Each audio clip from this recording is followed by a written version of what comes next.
రాష్ట్రంలో వైద్యులపై పెరుగుతున్న దాడులను నిరసిస్తూ ఇండియన్ మెడికల్ అసోసియేషన్ ఆధ్వర్యంలో శనివారం కోర్టులో ధర్నా నిర్వహించారు. ఇటీవల 2 ఆసుపత్రులపై జరిగిన దాడుల నేపథ్యంలో డాక్టర్ల రక్షణ కోసం కఠినమైన చర్యలు తీసుకురావాలని వైద్యులు ప్రభుత్వాన్ని డిమాండ్ చేశారు. ఈ నిరసన కార్యక్రమానికి ఐఎంఏ రాష్ట్ర అధ్యక్షుడు పి కిషన్, ప్రధాన కార్యదర్శి అశోక్, ఈ రవీందర్ రెడ్డి నేతృత్వం వహించారు. వైద్యులపై జరుగుతున్న హింసాత్మక ఘటనలను అరికట్టేందుకు ప్రభుత్వం తక్షణ చర్యలు తీసుకోవాలని వారు కోరారు.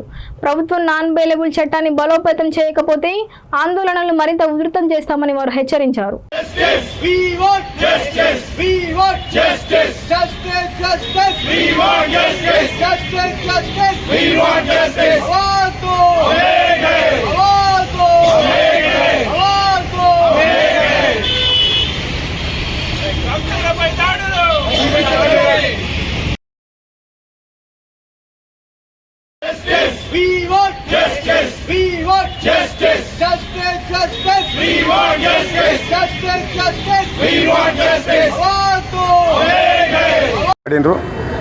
యాక్చువల్లీ వరుస దాడులతో డాక్టర్లందరూ భయాందోళనతో ఉన్నారు.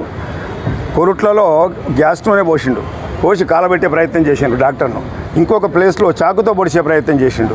అరే, లైఫ్ సేవింగ్, ప్రాణాలు బతికించే మమ్మల్ని మీరు దాడి చేస్తే మిమ్మల్ని కాపాడే ప్రయత్నంలో మేము మా ప్రాణం పోతుంది అనుకుంటే డాక్టర్ల మనోధైర్యం దెబ్బతింటుంది. రాజశేఖర రెడ్డి గారు ఇవన్నీ గుర్తించి 2008లో చట్టం తెచ్చిండు.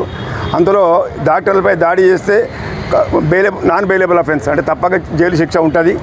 ఆ చట్టాన్ని సుప్రీంకోర్టు 2012లో మార్గదర్శనంలో ఏం చేసిందంటే 7 ఏళ్ళు జైలు శిక్ష ఉంటేనే కాగ్నిజబుల్ అఫెన్స్, నాన్ బెయిలబుల్ అని చెప్పింది. అప్పుడు 3 ఏళ్ళే ఉంది జైలు శిక్ష కనుక ఇప్పుడు 7 ఏళ్ళు చేస్తే కానీ అది నాన్ బెయిలబుల్ కాదు. కనుక దీన్ని 7 సంవత్సరాలు చేయాలని ప్రభుత్వాన్ని కోరుతున్నాము. ప్రజాదరణ ఉన్న ముఖ్యమంత్రి రేవంత్ రెడ్డి గారి మధ్య వరుస విజయాలతో దూసుకుపోతున్న తరుణంలో మా ప్రజల డాక్టర్లందరి మనోభావాలను గుర్తించి వైద్య రంగంలో డాక్టర్లు ఒకరే కాదు sir, nurses, paramedical staff, clerical staff, ఆయా వాచ్మెన్, వీళ్ళంతా మా అందరు కలిసి ఒక్కొక్క కాన్స్టిట్యూన్సీలో 30-40 వేల ఓట్లు ఉంటాయి మా చేతిలో. అది ఎవరు గుర్తించలేదు, మేము ఎప్పుడు మాట్లాడలేదు. ఒక పెద్ద కాన్స్టిట్యూన్సీ అయితే 50,000, చిన్న కాన్స్టిట్యూన్సీ 30-40 వేల ఓట్లు ఉంటాయి మా చేతిలో.